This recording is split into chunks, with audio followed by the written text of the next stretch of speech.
સુરતના Varachha, Dindoli, Udhna, Athwa, Vesu, VIP road સહિત આખા શહેરમાં 2 ફૂટ પાણી ભરાયા. વાહનો બંધ પડ્યા, ઘરોમાં પાણી ઘૂસ્યા.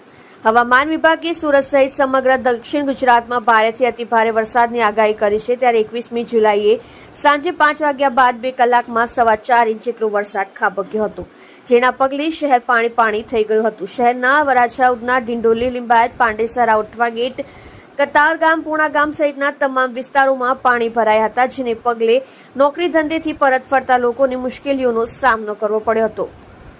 રોડ પર 2 થી 2.5 ફૂટ પાણી ભરાતા વાહનો રસ્તામાં બંધ પડ્યા હતા, તો સોસાયટીના બેઝમેન્ટમાં પાણી ભરાઈ ગયા હતા અને ઘરમાં પાણી ઘૂસ્યા હતા. વરાછા વિસ્તારમાં ગોઠણસમાં પાણી. સુરતમાં 4 કલાકમાં ભારે પવન સાથે વરસાદ પડ્યો હતો, જેના કારણે ઝાડ પડવાના બનાવ પણ બન્યા હતા.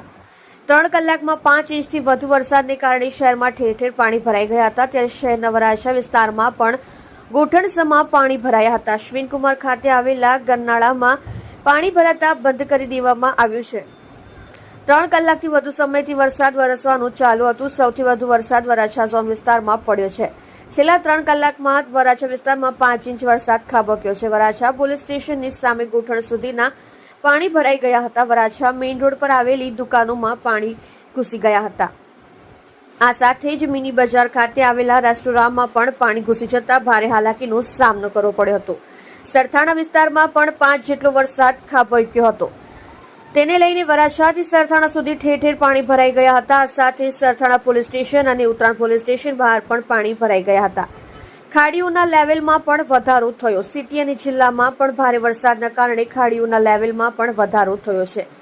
જવાહરનગર, ઉમરવાડા, લિંબાયત ઝોન વિસ્તારમાં કોયલી ખાડીના પાણી ફરી વળ્યા હતા.